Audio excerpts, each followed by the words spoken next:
নমস্কার দর্শক বন্ধু, সকলকে স্বাগত জানাচ্ছি আপনাদের প্রিয় অনুষ্ঠানে, যে অনুষ্ঠান থেকে আপনারা শুধুই মাত্র প্রাপ্তিযোগ পান। প্রাপ্তি সেই জায়গা থেকে পান যে জায়গা থেকে আপনারা আশা করেন যে জীবনের চলার পথের সমস্ত রকমের বাধা বিপত্তি কাটিয়ে দিয়ে যে সুখগুলো, যে শান্তিগুলো, যে সমৃদ্ধিগুলো আপনারা পেয়েছেন, সেটাকে ধরে রাখার যে প্রসেসটা, সেটা আপনারা কিভাবে পাচ্ছেন এবং কার থেকে পাচ্ছেন। একেবারে ঠিক ধরেছেন। আমি তানিয়া যখন চলে এসেছি তখন কিন্তু আপনাদের সামনে নিয়ে এসেছি সেই মানুষটিকে, যিনি আপনাদেরকে এই সুখ শান্তি সমৃদ্ধিকে একসাথে বাইন্ড আপ করে ধরে রাখার যে পদ্ধতিটা, সেটা শুধু দেখিয়ে দেন না, শিখিয়ে দেন, এবং সেটাকে নিয়ে বাঁচার যে জায়গাটা, সেটাও তিনি বুঝিয়ে দেন। আমাদের সঙ্গে এই মুহূর্তে স্টুডিওতে রয়েছেন শ্রী শান্তনু শাস্ত্রী। তাকে স্বাগত জানিয়ে শুরু করছি আমাদের আজকের অনুষ্ঠান। নমস্কার। নমস্কার জানাই সবাইকে। 1432 মানে বাংলার নতুন বছর। আর বাংলার নতুন বছর মানে আমাদের কাছে একটা আনন্দ ধারা বয়ে যায় যখন আমরা দেখি যে ধনু রাশির যে মানুষরা রয়েছেন, তারা এই নতুন বছরে কি কি অ্যাচিভ করতে পারেন, বা তাদের এমন কি কি সাবধানতা অবলম্বন করতে হবে যাতে তারা এই আনন্দগুলোকে, সুখগুলোকে ধরে রাখতে পারবে, কোনো কিছু ল্যাক হবে না। তো সেই জায়গায় দাঁড়িয়ে যদি একটা ওভারঅল তুমি আমাদেরকে ধারণা দাও। ধনু হচ্ছে কালপুরুষের 9 নম্বর রাশি। এরা অত্যন্ত বিচক্ষণ প্রকৃতির, ভীষণ সিস্টেমেটিক। এরা যেমন নলেজেবল, বোধ এবং বুদ্ধি, তার সঙ্গে জ্ঞান এবং মেধা, তার একটা সমন্বয়, এটা আমরা ধনুর ক্ষেত্রে দেখতে পাই। আর বারবার ভিডিওতে আমি একটা কথাই বলি যে ধনুরাশির মধ্যে যেটা সবচেয়ে বেশি দেখতে পাওয়া যায় সেটা হচ্ছে কন্ট্রোল। ওরা কিন্তু যে কোনো পরিস্থিতিতে, যে কোনো অবস্থায় নিজেকে কন্ট্রোল করতে পারেন। যে কোনো জায়গা থেকে নিজেকে বার করে নিয়ে আসা, যে কোনো সিস্টেমের মধ্যে নিজেকে ইন্ট্রোডিউস করানো, এই ক্ষমতা আমরা বারবার ধনুর ক্ষেত্রে দেখতে পেয়েছি। তো যেটা আমাদের মূল আজকের আলোচনার বিষয় সেটা হলো 1432। এইটা একটা বিশেষ বছর। বিশেষ কেন? মীন রাশিতে রাহু এবং শনি, এদের কনজাংশন হচ্ছে, একজন আরেকজনকে ক্রস করছে ঠিক 15ই এপ্রিল। আর 14ই এপ্রিল থেকে আমাদের এই নববর্ষ শুরু হচ্ছে। তাই এই যে নববর্ষ এবং তার সঙ্গে সঙ্গে শনি রাহুর একটা ক্লোজ কনজাংশন, একটা ইন্টারসেকশন যেটা হচ্ছে, এটা কিন্তু ভীষণ গুরুত্বপূর্ণ, ভীষণ ইম্পর্ট্যান্ট। তার ঠিক কিছুদিন আগেই 29শে মার্চ থেকে ধনুর ঢাইয়া শুরু হয়েছে। এরই সঙ্গে সঙ্গে ধনুর যে অধিপতি দেবগুরু বৃহস্পতি, তিনি মে মাসের 14 তারিখে রাশি পরিবর্তন করছেন। অর্থাৎ বছর শুরু হওয়ার মাত্র 1 মাস পরে, জ্যৈষ্ঠ মাসের একদম শুরুর দিকেই আমরা বৃহস্পতিকে দেখতে পাবো আর একটা রাশিতে তিনি চলে এসেছেন। তার ঠিক 4 দিন পরে আমরা দেখতে পাবো রাহু এবং কেতু তারা ক্ষেত্র পরিবর্তন করছেন। তো এই যে এতগুলো ম্যাসিভ প্ল্যানেটের মুভমেন্ট, সেটা দিয়ে যে বছরটা শুরু হচ্ছে, সেই বছরটা যে ইভেন্টফুল হবে এই বিষয়ে আমাদের কারোর কোনো সংশয় নেই।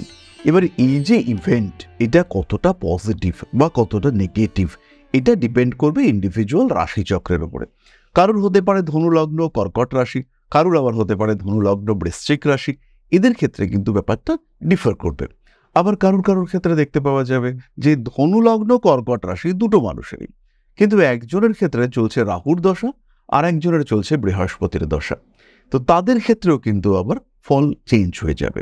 ফলে আলটিমেটলি আমাদের যেটা করতে হবে, ওভারঅল গাইডেন্স তো আমরা নেব, সেগুলো নিয়ে আমরা সাবধান হব। ভয় নয়, ভয় পেয়ে তো আমরা প্রবলেমগুলোকে ওভারকাম করতে পারি না। এবং আমাদের এই আলোচনাগুলোর উদ্দেশ্য ভয় দেখানো নয় বা কোনো রকম ভীতি সৃষ্টি করা নয়। মানুষজন কিছুটা বিভ্রান্ত হন বিভিন্ন আলোচনাতে। বেসিক্যালি তাদের প্রত্যেককেই বুঝতে হবে যে বিষয়টা ডিপেন্ড করে রাশিচক্রের ওপরে।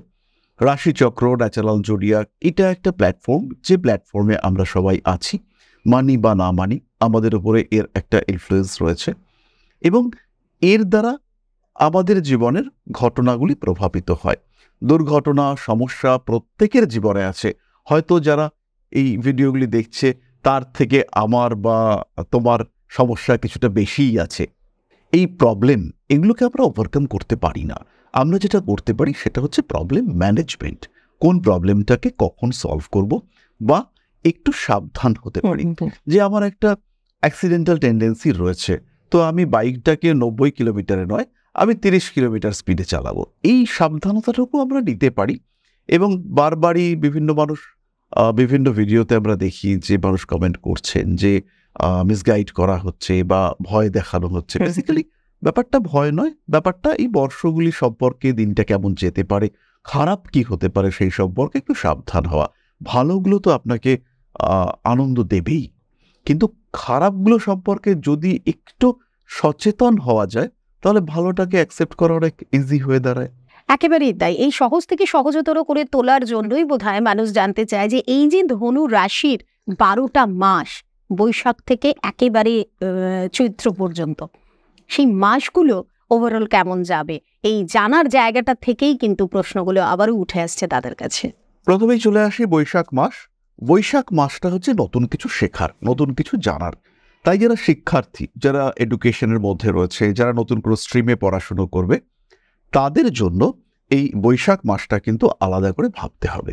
এই মাসে যে ডিসিশন তারা নেবেন সেটা তাদেরকে এগিয়ে দেবে জীবনে। কেউ প্রফেশনাল ট্রেনিং নিতে পারেন, কেউ চাকরি পরিবর্তন করবার জন্য কোনো কোর্স করতে পারেন, এডুকেশন পারপাসে বিদেশ যাত্রার একটা সম্ভাবনা সেটাও দেখতে পাওয়া যাবে। ফাইন্যান্স বৈশাখে বেশ ভালো, তবে ট্রেডিং করতে গিয়ে কিছু লসের সম্মুখীন হওয়ার সংযোগ রয়েছে। আরেকটা বিষয় খেয়াল রাখতে হবে, সমস্ত পেপারস এগুলো একটু গুছিয়ে রাখতে হবে। এলোমেলো করে রাখলে কিন্তু খুঁজে নাও পাওয়া যেতে পারে। বাড়ির দলিল বা অন্যান্য কাগজপত্র এগুলো নিয়েও কিন্তু একটা দুশ্চিন্তা সৃষ্টি হতে পারে। পলিটিক্যাল ফিল্ডে বৈশাখ মাসে ডেভেলপমেন্ট দেখতে পাওয়া যাবে, নতুন ব্যবসা শুরু করা যায়। এরপর আমরা চলে আসবো জ্যৈষ্ঠ মাসে। এই মাসটা হচ্ছে একটা স্টেবল মান্থ। এই মাসে ধনু রাশি বা লগ্নের মানুষদের কিছু শত্রুতা বৃদ্ধি পাবে, কিন্তু এই শত্রুতা থেকে ধনু নিজেকে কি করে ডেভেলপ করানো যায় সেটা কিন্তু শিখতে পারবেন। সেলফ গ্রুমিং এইটা কিন্তু ধনু অবশ্যই করতে পারবেন। কিছু কিছু ক্ষেত্রে রাজনৈতিক অস্থিরতার শিকার হতে পারেন এবং রাজনৈতিক শত্রুতা এইটা ধনুকে ডিস্টার্ব করতে পারে। স্পিরিচুয়াল অ্যাক্টিভিটি জ্যৈষ্ঠ মাসে বাড়তে দেখতে পাওয়া যাবে। মহিলাদেরকে বলবো রান্না বান্না আগুন থেকে একটু সাবধান হতে এবং সচেতনতার অভাব রয়েছে এমন কোনো সিচুয়েশনে কোনো বিপজ্জনক কাজকর্ম না করতে। ধরুন কোনো একজন মানুষ তিনি রান্নার হাঁড়িটা নামাবেন কিন্তু কাপড়টা খুঁজে পাচ্ছেন না, তখন নিজের শাড়িটা দিয়েই সেটাকে নামাতে গেলেন। তো এই ধরনের বিপজ্জনক কাজকর্ম এটা কিন্তু সত্যিই রিস্কি। এরপর আমরা চলে আসবো আষাঢ় মাস। এইটা কিন্তু ধনুর জন্য একটু বিপজ্জনক। কিছু গোপন বিষয় সেটা প্রকাশিত হওয়ার একটা সম্ভাবনা রয়েছে। আবার এটাও হতে পারে কোনো একটা জিনিস 1 বছর আগে হারিয়ে গিয়েছিল, সেটা কানের দুল হতে পারে, রিং হতে পারে, কোনো পেপারস হতে পারে, সেটা গোপন মানে খুঁজে পাওয়া যাচ্ছিল না, সেটা হঠাৎ করে প্রকাশিত হলো। দেখা গেল যে আরে ওই তো রেখেছিলাম, পেয়ে গেলাম, মনের মধ্যে বিরাট আনন্দ। কখনো কখনো গোপন জিনিস প্রকাশিত হওয়ার কারণে মানসিক অস্থিরতা বাড়তে পারে, আবার কখনো কখনো এই গোপন জিনিস প্রকাশিত হওয়ার কারণেই তৃপ্তি লাভের সম্ভাবনা সেটাও তৈরি হতে পারে। আষাঢ়ে বিয়ের কথাবার্তা ধনুর ক্ষেত্রে ফাইনাল হতে চলেছে এবং এই ক্ষেত্রে কিন্তু নিজের থেকে একটু হায়ার স্ট্যাটাসের কোনো মানুষের সঙ্গে সম্পর্ক সেটা সৃষ্টি হতে দেখতে পাওয়া যাবে। সন্তান প্রাপ্তির সংযোগ আষাঢ়ে রয়েছে ধনুর ক্ষেত্রে। বাবার শরীর স্বাস্থ্য নিয়ে শ্রাবণ মাসটা কিন্তু চিন্তায় পড়তে হতে পারে। প্রচুর অর্থপ্রাপ্তির সম্ভাবনা শ্রাবণে রয়েছে, টাকা পয়সা বাড়তে পারে এবং ছোটখাটো কোনো অপারেশনের টেন্ডেন্সি এটাও কিন্তু শ্রাবণে দেখতে পাওয়া যাবে। স্পিরিচুয়াল অ্যাক্টিভিটি শ্রাবণেও ভীষণভাবে বাড়বে এবং ফাইন্যান্স, বিজনেস, ডেভেলপমেন্ট এই জায়গাগুলো কিন্তু শ্রাবণ মাসে অনেক অনেক বেটার। পলিটিক্যাল অ্যাক্টিভিটি এইটা শ্রাবণে ধনুর ক্ষেত্রে বাড়তে দেখতে পাওয়া যাবে। ভাদ্র মাসে ধনুর কিন্তু আবার পড়াশুনোর ক্ষেত্রে ভীষণ সচেতন হয়ে পড়তে হবে। এডুকেশন, কোর্স, ট্রেনিং, নতুন করে কিছু শুরু করা এগুলো পজিটিভ হতে চলেছে। সোশ্যাল মিডিয়া মার্কেটিং বা সোশ্যাল মিডিয়ায় নিজেকে ওপেন করা এটা কিন্তু দেখতে পাওয়া যাবে ভাদ্র মাসে। কোনো বিগ ডিসিশন এটা ধনু ভাদ্র মাসে নিতে চলেছেন। বেশ কিছু মানুষ আছেন ভাবছেন চাকরি ছেড়ে ব্যবসা করব কিংবা আর চাকরি করব না, এইরকম মেন্টালিটি যাদের কাছে দেখতে পাওয়া যাবে তাদের ক্ষেত্রে স্ট্রং ডিসিশন নেওয়ার টেন্ডেন্সি এটা কিন্তু এই সময় সৃষ্টি হতে চলেছে। একটু ডিপ্রেশন এটা ভাদ্র মাসে আসতে পারে এবং তার কারণে ঘুমের সমস্যা এটাও কিন্তু ভীষণভাবে ধনুকে ভোগাতে পারে। তারপরে আশ্বিন মাস, টুকটাক আইনি জটিলতা এটা বাড়তে পারে, টাকা পয়সা আসবে এবং এই মানি ফ্লো ভালো থাকার কারণে আইনি সমস্যা থেকে ধনু কিন্তু নিজেকে ভীষণভাবে ফ্রি করতে পারবেন। পলিটিক্যাল অ্যাক্টিভিটি এটা আশ্বিনেও বাড়তে দেখতে পাওয়া যাবে এবং তার সঙ্গে সঙ্গে সোশ্যাল অ্যাটাচমেন্ট এটাও বাড়বে। নাম যশ এটা বাড়তে চলেছে আশ্বিনে। কিছু গোপন শত্রুতা আশ্বিনে দেখতে পাওয়া যাবে এবং কর্মচারী যারা রয়েছেন তাদের সঙ্গে কিন্তু কিছুটা সমস্যা দেখতে পাওয়া যাবে। তারপরে কার্তিক মাস, এই সময়ও একটু স্পিরিচুয়াল অ্যাটাচমেন্ট বাড়বে, ফাইন্যান্স ভালোই থাকবে, নতুন কিছু শুরু করা যায়। তবে শরীরটা কিন্তু দুর্বল। ধনুর নবমপতি নিচস্থ থাকছে, রবি নিচস্থ, তার কারণে বাবাকে নিয়েও দুশ্চিন্তা বাড়তে পারে। বাবার সঙ্গে অ্যাটাচমেন্টের একটা অভাব সৃষ্টি হতে পারে। বাবা হয়তো কিছু একটা কাজে বাধা দিলেন, রাগারাগি শুরু হলো, এটা আমরা দেখতে পাই এখনকার দিনে ভীষণভাবে হচ্ছে। রাজনৈতিক সক্রিয়তা এটা থাকছে। ধনুরাশি ধনুলগ্নের মানুষদের জব চেঞ্জের একটা সম্ভাবনা এটা কার্তিকে দেখতে পাওয়া যাবে। তারপরে অগ্রহায়ণ মাস, এই সময় বিদেশ যাত্রার প্রবাবিলিটি বাড়ছে, তবে শর্ট টাইম ফরেন যাওয়া ট্যুর এটা হচ্ছে দেখতে পাওয়া যাবে। এই সময় নতুন বাড়ি কেনা, নতুন বাড়িতে গৃহপ্রবেশ তার একটা প্ল্যানিং করা যেতে পারে। পলিটিক্যাল সোর্স থেকে কিছু আর্নিং, কিছু টাকা পয়সা সেটা দেখতে পাওয়া যাবে। এবং কিছু একটা ঝামেলা যেটা দীর্ঘদিন ধরে মীমাংসা হচ্ছিল না, সেখানে একটা মীমাংসার সম্ভাবনা এটা কিন্তু দেখতে পাওয়া যাবে। কম্পিটিশন আবার ডেভেলপমেন্ট এটাও এই সময় রয়েছে।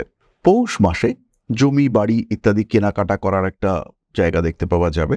এবং ধনুরাশি বা লগ্নের মানুষ যারা দীর্ঘদিন ধরে বেশ কিছু স্যাক্রিফাইস করছিলেন, সেটা পরিবারের জন্য হতে পারে, অফিসের জন্য হতে পারে, বিজনেসের জন্য হতে পারে, তাদের কিন্তু এবার একটু সেলফ কনসিয়াসনেস বাড়তে দেখতে পাওয়া যাবে।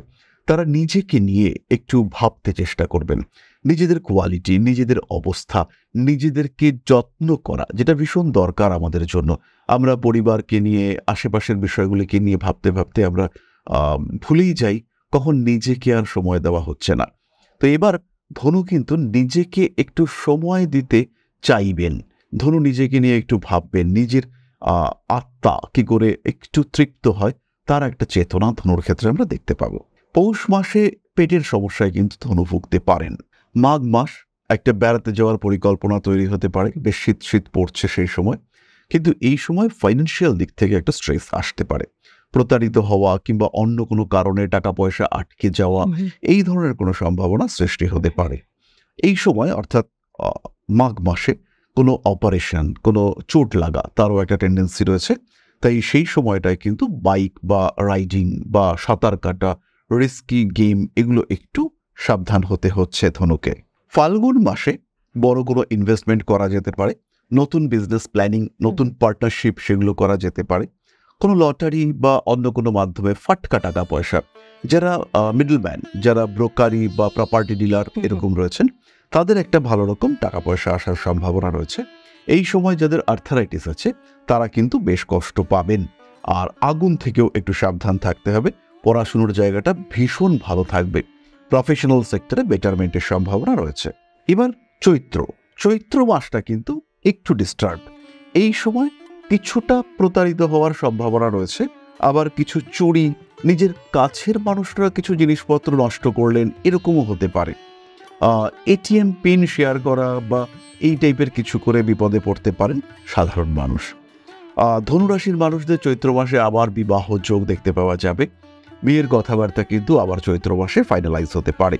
বেশ কিছু মানুষ তারা একটা পরিকল্পনা করবেন, পালিয়ে গিয়ে বিয়ে করে নেব, হঠাৎ করে বিয়ে করে নেব, এবং বিয়ে করে নেওয়ার পরে একটা কিছু পরিবর্তন জীবনে আসবে, স্বামী স্ত্রী মিলে কিছু একটা করবার চেষ্টা করব, এইরকম একটা বিষয় দেখতে পাওয়া যাবে। আর চৈত্র মাসে কিন্তু স্বামী কিংবা স্ত্রীর হেলথ নিয়ে কিছুটা ওয়ারিড হওয়ার টেন্ডেন্সি এটা ধনুর ক্ষেত্রে দেখতে পাওয়া যাবে। তো এই গেল ধনু রাশির ওভারঅল 12টা যে মাস বাংলা বছরের, তার একটা ধ্যান ধারণা পাওয়া গেল। তো এই জায়গা থেকে রেমেডির জায়গাটা কি হতে পারে দাদা? মানে ওভারঅল আমরা যদি এই সমস্যাগুলো থেকে বেরোতে চাই, তাহলে এই একটা ধারণা যদি ধনুর ক্ষেত্রে আমরা বলবো রেমেডি হচ্ছে সচেতনতা, খেয়াল রাখতে হবে। যাই করতে যাই না কেন তার যেন একটা সঠিক পরিকল্পনা থাকে। যেমন আমি একটা সিম্পল কথা বলি, একটা ইউটিউব ভিডিও করতে চলেছি, তো ইউটিউব ভিডিওটা কিভাবে শুরু হবে, কোথায় গিয়ে শেষ করব, কতটা বলবো, কতটুকু সময়ের মধ্যে কমপ্লিট হবে, কি কি বিষয় কভার করব, তো এই যে প্ল্যানিং, এটা কিন্তু ধনুকে বেটারমেন্ট দেবে। এর সঙ্গে সঙ্গে আমরা যেটা বুস্ট করতে পারি অ্যাস্ট্রোলজিক্যালি, সেটা হচ্ছে আত্মবিশ্বাসটাকে একটু বাড়িয়ে দিতে পারি, ভুল করার প্রবণতাকে একটু কমানোর চেষ্টা এটা করা যেতে পারে। কোনো একজন মানুষ কোনো একটা ডিসিশন নিচ্ছে, ডিসিশন নেওয়ার আগে যদি একটু জুপিটার এফেক্ট বাড়িয়ে দেওয়া যায়, একটা সিট্রিন ব্রেসলেট পরিয়ে দেওয়া গেল, তখন সেই ডিসিশনটার আগে সে একটু অ্যানালাইটিক্যাল হয়ে গেল, এই সিদ্ধান্ত নেব, এরপরে এটা হতে পারে, এটা হতে পারে, এটা পজিটিভ, এটা নেগেটিভ, পজিটিভের পজিটিভিটি বাড়ানোর জন্য কি করব, এই ক্ষমতাটা লোকটার মধ্যে ছিল। কিন্তু একটা সিট্রেন ব্রেসলেট তাকে বুস্ট করতে পারে। তো ইন জেনারেল ধনু একটা সিট্রেন ব্রেসলেট ইউজ করতে পারেন, তার সঙ্গে একটা 5 মুখের রুদ্রাক্ষ। যারা একটু অভিনয়, বিনোদন ইত্যাদির সঙ্গে রয়েছেন, এর সাথে সাথে একটা 6 মুখের রুদ্রাক্ষ। এবং যাদের শারীরিক দিক থেকে সমস্যা চলছে, হেলথ ভীষণ উইক যাচ্ছে, ডিজিজ ডিটেক্টেড হচ্ছে না, তারা ব্যবহার করবেন একটা 3 মুখের রুদ্রাক্ষ এবং তার সঙ্গে একটা ক্রিস্টাল ব্রেসলেট। এর সঙ্গে সঙ্গে অবশ্যই মহামৃত্যুঞ্জয় মন্ত্র পাঠ করবেন। ওম ত্র্যম্বকম যজামহে সুগন্ধিম পুষ্টিবর্ধনম উর্বারুকমিব বন্ধনান মৃত্যুর্মোক্ষীয়মামৃতাৎ। এই মন্ত্রটা প্রতিদিন পাঠ করবেন, 28 বার করে পাঠ করবেন এবং তার সঙ্গে সঙ্গে অবশ্যই অন্তত একবার করে নবগ্রহ স্তোত্র পাঠ করবেন।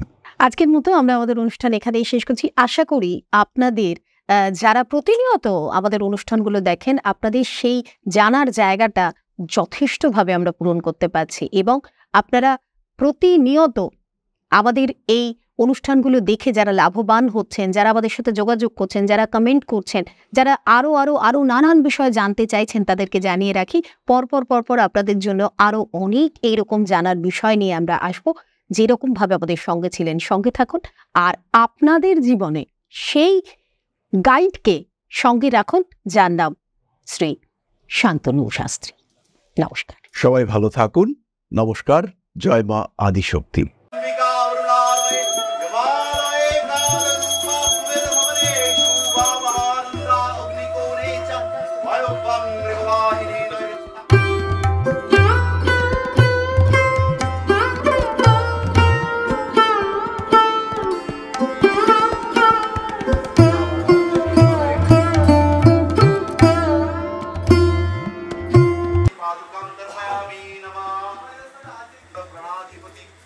दक्षिणा कालिका परिषदाय स्वाहा।